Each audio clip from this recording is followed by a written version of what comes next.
드러내는 것이 아니라 믿음이 약한 사람들의 약점을 돌보아주는 일, 짐을 지워주는 일. 그들의 의무는, 우리 믿는 자들의 의무는 약한 사람들을 돌보아주는, 여기서 돌보아준다는 것이 영어로 bear with라고 나와 있어요. bear with, 짐을 지워주는 거죠. 그들은 연약하기 때문에 넘어지기 때문에 우리가 그들의 짐을 지워줄 수 있는 사람이 될 때에 화목을 이룰 수 있게 된다라는 말씀이죠.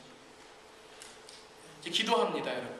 여기 말씀이 이웃뿐만 아니라 여러분의 가정의 부부, 부모와 자녀, 교회는 목회자와 성도, 리더와 리더, 성도와 성도 간에, 그리고 더 나아가서 우리와 이웃의 이 세 가지의 마음, 통하고 유익을 주고 서로를 세워주는 덕의 길이 지켜지기를 간절히 바라고 축원합니다. 자, 이것을 우리가 왜 해야 되는가?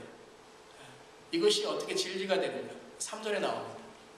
3절에 이렇게 말씀하십니다. 바로 그리스도께서도 자기에게 좋을 대로만 하지 않으셨습니다.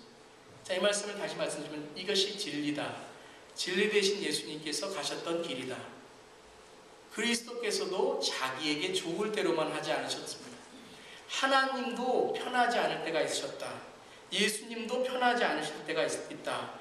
좋을 대로 하고 싶을 때가 있었지만 우리 겟세마네 기도처럼 하나님께 순종하고 또 때로는 예수님께서도 우리를 위해서 아낌없이 자기 좋을 대로가 아니라 우리의 편함을 위해서 희생하셨다.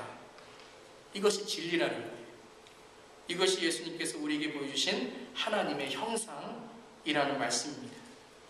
내 마음에 드는 일을 하는 것에 포커스를 맞추어 행동하면 아마 우리는 예수님의 진리의 길을 가리고 나는 편하지만 다른 사람은 불편하게 만드는 편한 비진실의 convenient lie의 삶을 살게 되지 않을까 생각합니다. 어느 도시의 목사님이 목회를 잘하셔서 교회가 부흥했다고 합니다. 성장했다고 합니다. 그런데 그 목사님이 병에 걸리셨는데 그 병은 키드니, 신장, 콩팥 2개를 다 떼어내서 다른 사람의 콩팥을 이식받아야 됩니다. 우리 콩팥, 키드니, 신장을 하나만 있어도 되는데 2개 다 이제 떼어내고 하나를 이식받게 된 거죠. 그 평소에 기독교인의 사랑의 실천을 강조하신 목사님께서 이제 수많은 교인들에게 내가 이렇게 이식을 받아서 살게 되었습니다. 너무 감사합니다. 우리도 정말 이렇게 좀 사랑을 전할 수 있기를 바랍니다. 그러면서 목사님이 이런 설교를 하셨대요. 우리도 다른 사람들에게 콩팥 2개인데 신장 2개인데 하나 정도는 떼어줄 수 있어야 되지 않겠습니까? 아마 너무 감사하고 너무 은혜를 받아서 그런 설교를 하셨대요. 그래서 우리 좀 손들어서 그럴 분들 있으면 우리가 좀 이렇게 기증을 합시다.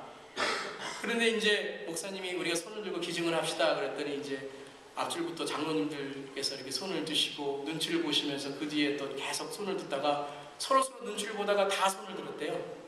온 교인이 다 손을 들었어요. 그러니까 목사님이 가만히 생각해 보니까 이거 다 필요하진 않거든요. 요번에 이 한 분만 필요하거든요. 그래서 이렇게 설명을 하셨대요. 한 가지 제안을 하셨는데 지금은 다 필요 없고 나중에 필요했지만 지금 한 분만 필요하시니까 제가 머리카락을 하나 뽑아서 이 머리카락이 떨어지시는 분에게 이 신장에 이 기회를 드리겠습니다. 그랬대요. 그래서 우리 통성기도 기도하시면서 머리카락이 떨어지는 분이 하나님의 사랑을 전하게 되겠습니다. 자, 우리 기도합시다. 그랬대요. 근데 막 뜨겁게 기도를 하시는 거예요. 주여! 아멘! 할렐루야! 그러는데 머리카락은 떨어지지 않는 거예요. 기도는 열심히 하시는데.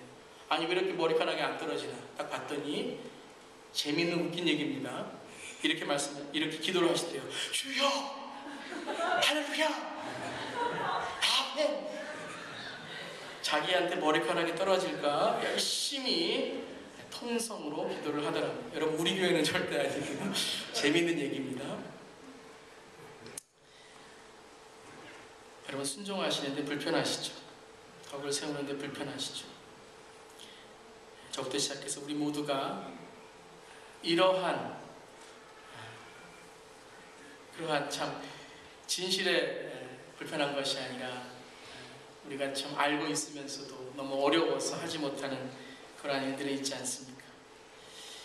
자, 우리가 네 가지의 좀 우리가 이 불편함을 극복할 수 있는 진리를 네 가지 나누기를 원합니다. 오늘 로마서 15장 4절부터 6절까지의 말씀 우리 한번 함께 읽어볼까요? 4절부터 6절. 영어로 읽으실 분 영어로 읽으시고 한국말로 읽으실 분 한국말로 읽으시고 그럼 읽어보겠습니다. 시작. 무엇이든지 전에 기록한 것은 우리에게 교훈을 주려고 한 것이며 성경이 주는 인내와 위로로서 우리로 하여금 소망을 가지게 하려고 한 것입니다. 예, 그 다음에요. 읽어주시고요. 인내심과 위로를 주시는 하나님께서 여러분이 그리스도 예수를 본받아 같은 생각을 품게 하시고 한 마음과 한 입으로 하나님 곧 우리 주 예수 그리스도의 아버지께 영광을 돌리게 해주시기를 빕니다. 네 가지의 진리를 통한 불편의 극복. 불편은 진리를 통해서 극복됩니다. 우리가 진리를 더 탐구하고 하나님의 말씀에 더 노력할 때의 불편함이 극복되는 것이지, 불편하다고 해서 내가 더 편하려고 한다면 진리마저도 왜곡된다. 그래서 오늘 이 말씀 진리 속에서 우리 불편함을 좀 노력하면서 극복하고 또 우리가 깨달아가길 바랍니다. 첫 번째는 인내하자. 인내. 첫 번째는 인내. endurance. 인내하자. 우리 자신은 좀 불편해질 수 있어요. 인내할 때. 근데 우리가 인내하면 다른 사람은 우리가 하나님의 편함, 정말 진리 안에서 다른 사람을 위해 줄 수 있는 관계가 되죠. 데살로니가전서 5장 14절의 말씀도 이렇게 말씀하십니다. 또 형제들아 너희를 권면하노니 게으른 자들을 권계하며 마음이 약한 자들을 격려하고 힘이 없는 자들을 붙들어주며 모든 사람에게 오래 참으라 그랬어요. 고린도서 13장도 사랑을 첫 번째 정의하면서 사랑은 오래 참고 Love is patient 라고 했죠. 인내는 참 불편하지만 우리가 인내하면 다른 사람에게 유익을 주고 다른 사람에게도 참은 만큼 유익이 됩니다. 인내합시다. 두 번째는 위로입니다. Encouragement, comfort. 근데 우리가 어떻게 다른 사람을 위로할 수 있나? 오늘 말씀에 성경이 주는 인내와 위로라고 했습니다. 우리가 말씀 읽을 때에 하나님의 위로를 받습니다. 위로를 받은 사람이 위로할 수 있고 사랑을 받은 사람이 사랑할 수 있는 것이죠. 그래서 하나님께서 유익해 주시는 위로를 우리가 먼저 경험하고 그리고 믿음이 성장하여서 다른 사람에게 위로를 줄 수 있는, 우리가 성경에서 얻는 진실이 바로 하나님은 우리를 위로하시고 그 위로를 통하여 다른 사람을 격려하고 힘주고 세워줄 수 있는 것입니다. 하나님의 위로를 먼저 경험하시는 저 여러분 되기를 주님의 이름으로 축원합니다. 그때에 다른 사람을 위로할 수 있습니다. 세 번째는 hope, 소망입니다. 자, 이 소망은 무조건 모든 것이 잘 된다라는 말씀이 아니라 오늘 말씀에 나오듯이 우리로 하여금 소망을 가지게 하시는 하나님, 우리에게 소망을 가지게 하신 하나님. 그러니까 내 눈에는 하나님이 안 보이지만 내 눈에 보이는 편안함으로 소망을 가지면 절대 우리는 편할 수 없죠. 내 상황과 문제가 있기 때문에. 하지만 내 눈에만 보이는 것으로 편한 것이 아니라 눈에 보이지 않는 하나님을 통하여 영적 분별력으로 멀리 보는 마음으로, 다른 사람을 볼 때에도 소망의 마음으로, 멀리 바라봐주는 마음으로 우리가 소망 속에서 다른 사람을 세워준다면 유익이 되고 다른 사람에게 덕을 줄 수 있습니다.